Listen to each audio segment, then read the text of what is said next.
today I'm going to be talking to you about how to make a Yellowheads Space 92 style full techno track. I've talked about a bunch of tracks in the style in the past. I've made a lot of videos in the style, but today we're going to be talking about a bunch of new stuff. These two had some pretty successful collabs together, and so I'm going to be talking about a bunch of stuff I haven't already shown you guys about how to make the style of techno. As usual, you can get the full project file, samples, MIDI presets, everything for the full track arrangement is right at the top of the description, so you can literally just get a full professional sounding track in this style. The project file is all laid out for you, and you can use it as a template, or you can follow along, or you can use it and literally just release it as is. But the project file is at the top of the description on my website, and yeah, let's dive in. Alright, so we're on 130 BPM, very standard tempo for the style of techno. And the first sound up here is the main lead.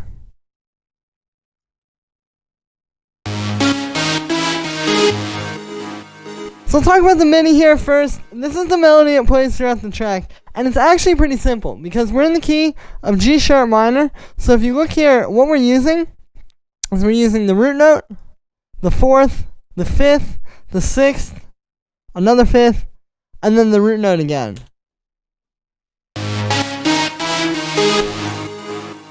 There's only 4 voices in the scale, but you can see by playing with the different octaves, like how we have like this lower G sharp, and then like this up here, it's just that same note, just 2 octaves up, but it's because you're going dun like that, it feels like a different note. So it's just kind of like using less notes to say more, essentially, is the idea behind this one.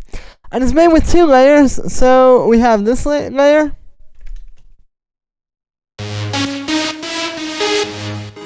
and then this one.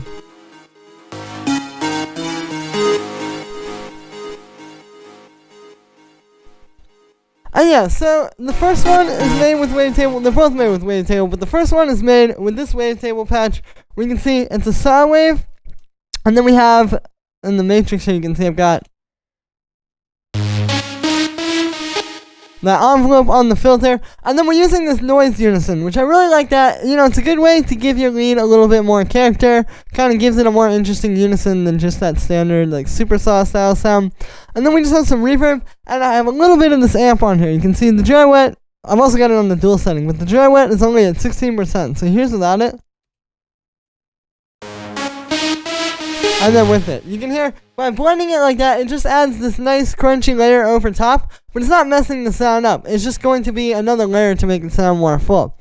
And then for the second lead, this is also made with wavetable, like I said. Now this one is based on a square wave and a saw wave together. You can see they're an octave apart. I also have a low pass filter with an envelope on it. And then this one we're using the random note unison, which gives you that more like kind of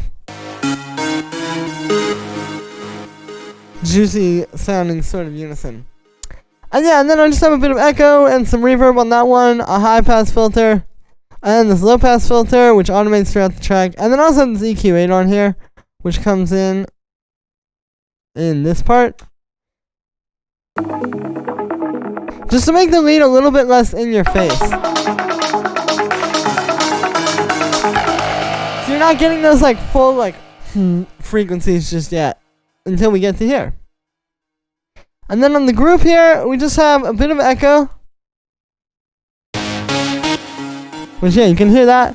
We have this auto pan which comes on in this part, which just makes it kind of bounce off of the kick.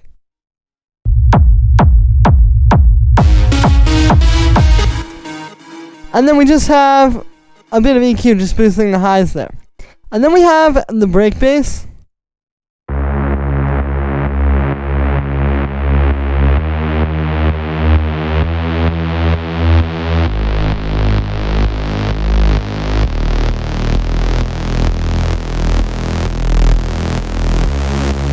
Now the thing with this break bass, it might sound crazy because it's like jumping across different notes here and stuff, but actually it's all mostly notes from that lead that I just showed you. So you'll notice root note, 4th, 5th, 6th again. Root note, 5th, 6th.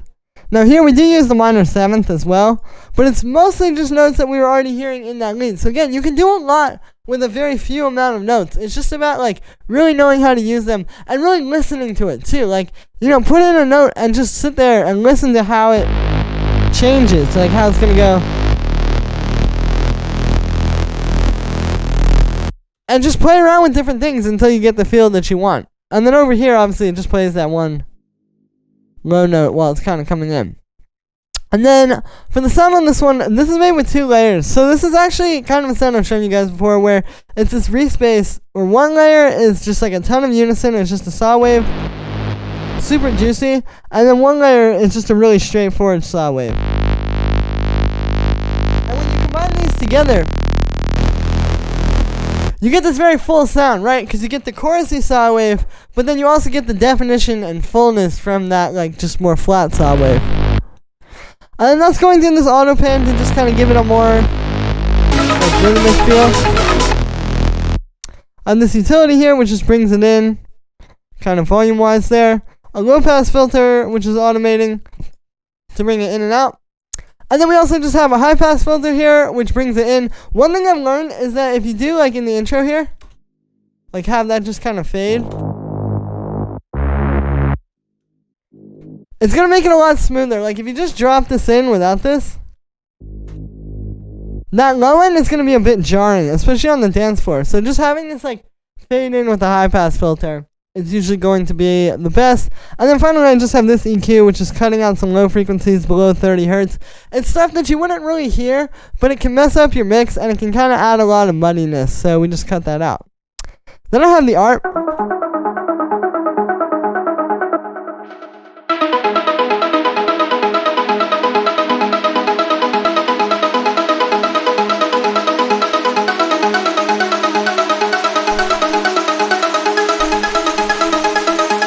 So this is a very, like, almost Stranger Things style ARP, of course, but what's happening here is we're using the 6th and the 5th. And you'll notice those are always pretty much droning. And then also we have this root note. And then we're just changing the notes around it, essentially. So, like, for example, here it goes, no. That's the 3rd, the minor 3rd right there. But then in this next part, we ditch the minor 3rd and switch it to that minor 7th. But then it's still these two, and then it's still always going down to the root note. So this is how you want to write this type of ARP. You choose like 2 or 3 notes that are always going to be in the ARP, and then essentially like just having different notes move around that. And it's cool if you do like this, where you notice this time the special note, the note that you don't hear in all the other ones, is in the middle, right? It's that 8th note there. But then this time, it's right at the start. Like, it's on every 1, 2, 3, 4. So, like, kind of changing that rather than just having it be really predictable, I think, can make things a bit more interesting. Now, for the sound with this one, it's made using 2 layers of wavetables. So, we have this one, which is just a saw wave and a square wave with a low-pass filter. You can see it's got an envelope on that, a bit of unison, and then this layer, it's just a saw wave with a low-pass filter with an envelope, and that's got the noise unison, so we're getting that texture, and then we put them together. And then what I'm doing here, to make this work kind of as one synth, is all you gotta do is just right-click here, and then you just map it to a macro. So now this first macro here is the filter frequency of each synth, and it allows you to kind of treat it as one synth, because Wavetable is a really great synth, but it only has 2 oscillators. So if you want these very unique, kind of like interesting sounds, especially if you want to use multiple different unison modes, you got to do it this way. So this is a very simple way of just kind of like doing that, but still being able to control it all as one synth. And you can do that with any parameter as well. And then that's just going through an echo, which you'll notice that automates up there at the end to make this kind of like wash out. I've also got a low-pass filter, which is just bringing it in. You'll notice it's pretty much constantly moving. And if I turn that off, this is what it sounds like.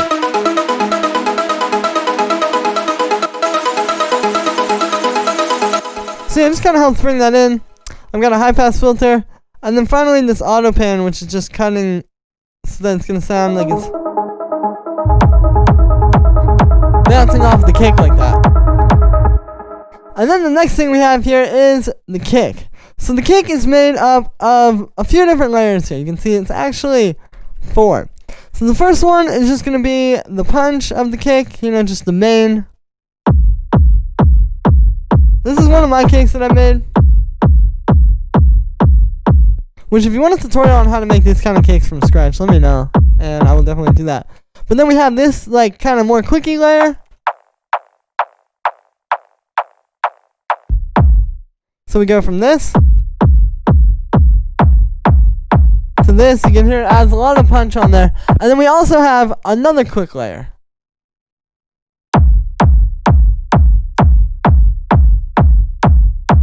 So without it, with it. You can hear that just adds a little bit more punch, but that little tiny on top of the kick could be the thing that makes your whole groove work or not work, you know, because it's just that extra, like, that's going to make the kick kind of hit a little bit more. So we've got those three layered together. You know, pretty simple. It's just about having these layers and not just having, like, just the one. And then underneath all that, we have the rumble, which is made using my arpeggiator rumble method. So what it is we just have, actually it's the same kick, like it's just going dum dum dum dum, but then we put an arpeggiator on it, so it's doing 16th notes. You can see I also pitch the kick down a little bit and low pass it, and then we send that into a really short reverb with a bit of this amp on here to make it a bit more full. You can hear without that, and then with it, it makes a big difference. I have a little bit of drum bus as well to make it a bit fatter. And then another low pass filter, because without that, you're going to have this. And then a utility converted to mono, an EQ8, which is cutting out those frequencies that, like I said, you aren't really going to hear, but they can mess up your mix. And then just an auto pan to make it bounce off of that main kick. And yeah, so you don't have to have exactly these 4 layers. I mean, some kicks do work just like this. Or maybe just that. But I think for this kick, you really hear the difference when all 4 layers come in. And then on the group there, the only processing that we need to have, because it's already just a solid kick, is we just have an EQ, which is cutting out those low frequencies again, like I was saying, that we're not really going to hear. And then I have a high pass filter here, which just comes in at a few different times for transitions and stuff like that. Then we have this roll bass.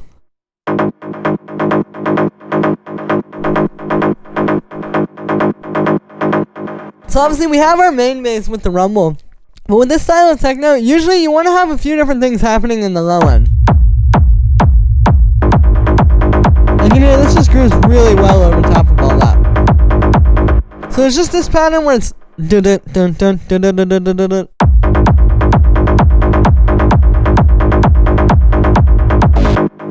And that's gonna create that kind of like steady low end groove there, right?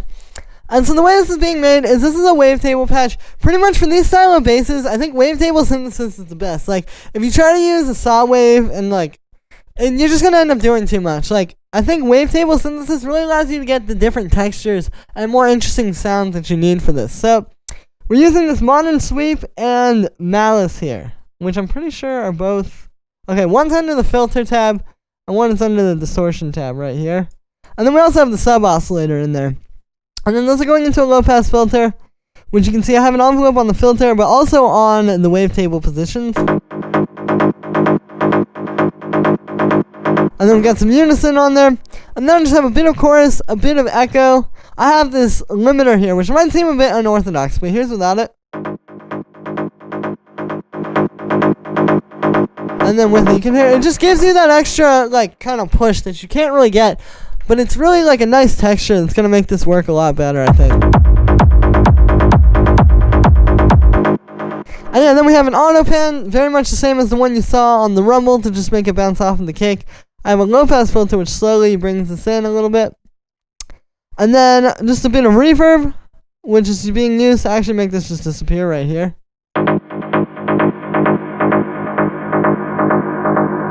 Another low pass filter for the intro, so sometimes with these, by the time you get done making a track, you might have 2 or 3 low pass filters.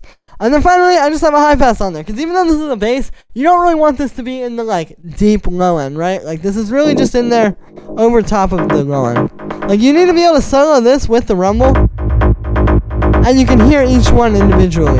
And you'll notice if I turn off the low pass, or the high pass filter, that clashes a lot more. So, yeah, you gotta make sure, like, even though this is a bass, it's not the main bass. It's just in the low end, but you need to still have that room to have your rumble shine through underneath it.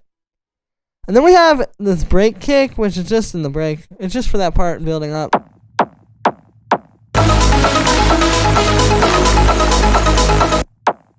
It's the same kick, but this just has a high pass filter which automates up. And a low pass filter too. And then also this reverb automation just to make it kind of go away there.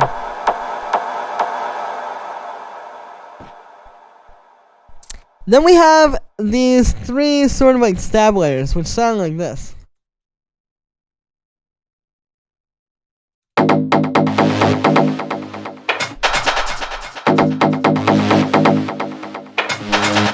So as you can hear, these are three elements which don't really play anything that matches up with the other synths, but they're kind of creating their own groove. And this is a really important like group of layers to have, because if you don't have these, your track is going to be kind of messy.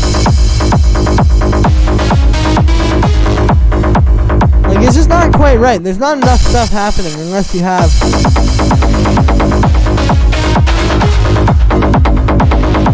just these little sounds in there over top of the main thing, because you have now your drum groove, your synth groove, and then you have these stabs. And those three grooves happening at once are essentially what's going to like fill the track out and make it feel the way it's supposed to feel. So these are pretty simple layers. This first one is made with wavetable and operator. So we have this wavetable patch. You can see it's just this crazy plug. It's actually based on the roll bass. I took that patch and I tweaked it a little bit to make this. And then this operator patch, which is just like a nice donk. Just three sine waves here. Going into a high pass filter. And then there's just like an amp on there. A bit of echo and then a high pass. This one is just some different percussions. Going through some echo there, just creating their own little groove. And then this one is just like a... So that's just a saw wave, a little bit of a low pass filter on it. I have some reverb, an amp which is being blended in there, a limiter to bring out that reverb, and just give it that like very full texture. I have an auto pan which is making this bounce off of the kick, a high pass filter, and then a low pass filter which just comes on in the intro there, just to make this a little bit deeper. So then when we come to this part,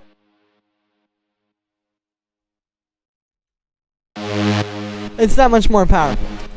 And yeah, so those three layers are pretty simple to make, but it's important to have something like that in there so that it's not just your main stuff, but there's kind of like a background groove underneath it. After that, we have our hi-hats, which are all like pretty simple. There's also the ride there and this little clap. So this is just like the drums. You notice the drums are really going to be like mostly just the high-end stuff, like the hi-hats. Like we have these layered together.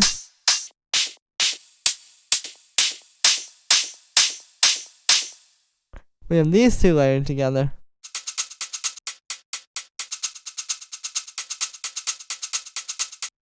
There's these break hi-hats. Let's just play in there. And some rolling percussion too for the break. This is just from one of my sample packs. Same thing with that other one. The ride, which I've shown you this ride before. It's just a nice 909 ride. High pass filter. Bit of echo to make it stereo. And then a high-end boost. And then the clap is literally just in there doing this. It just goes.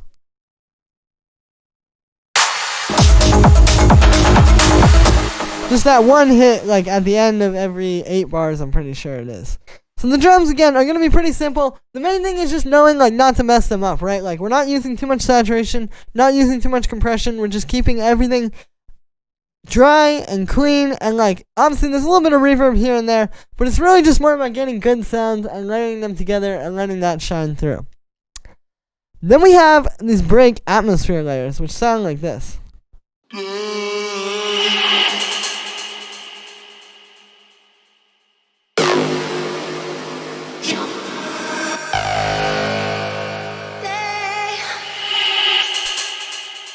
So as you can hear, these are all just a bunch of little background sounds for the break, but these are essentially what are going to make this break work, because we have our main things happening in there, right, like the arc and the lead and the bass, but there's something that's just kind of like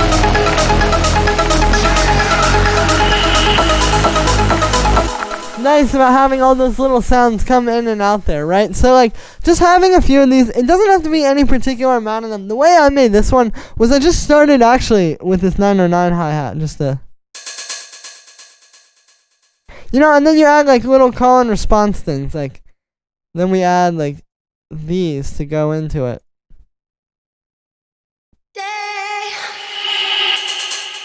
And now you have something happening, and then you put in this one. And it's really just about feeling it out and seeing where you think these are gonna fit best. But they add a lot to make the break interesting, and also just to make it unique too. Cause like, keep in mind, like, a lot of people are making these kind of tracks right now, and there are a lot of them know how to make cool leads and cool break basses and cool Stranger Things parts. Like, yeah, we can all do that. So you gotta do something to make it a little bit more unique. And that's where I really think this kind of stuff can come in. It just allows you to kind of put your own flavor on this formula. And yeah, these are all just a bunch of different sounds. Like, you can see the main one, I think that might be the most complicated. It's just this 303. This is my Ultimate Modern 303 rack, actually, which I released a while ago, but I've just got that on there. But yeah, and then those don't really have anything on the group, right? Like, they're all just kind of processed on their own.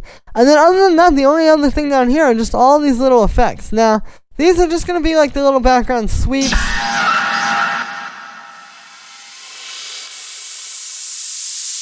And like, risers, crashes, all that kind of stuff. You can see, it's not going to be like too many of them, but these things are going to be really important to carry the track along. And there's also like some different ones, like here in the intro. I have these, which I made with Wavetable.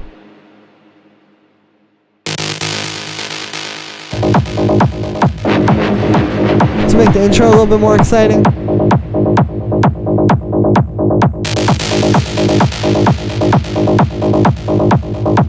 But yeah, just like the background effects, I like to keep them all at the bottom so that you can kind of just like always know where they're going to be, versus like having like, you know, sometimes you might have like a few of them up here, a few of them in the middle. Just keep them all at the bottom, and it makes it very easy to organize and see what's going on in your project file. And yeah.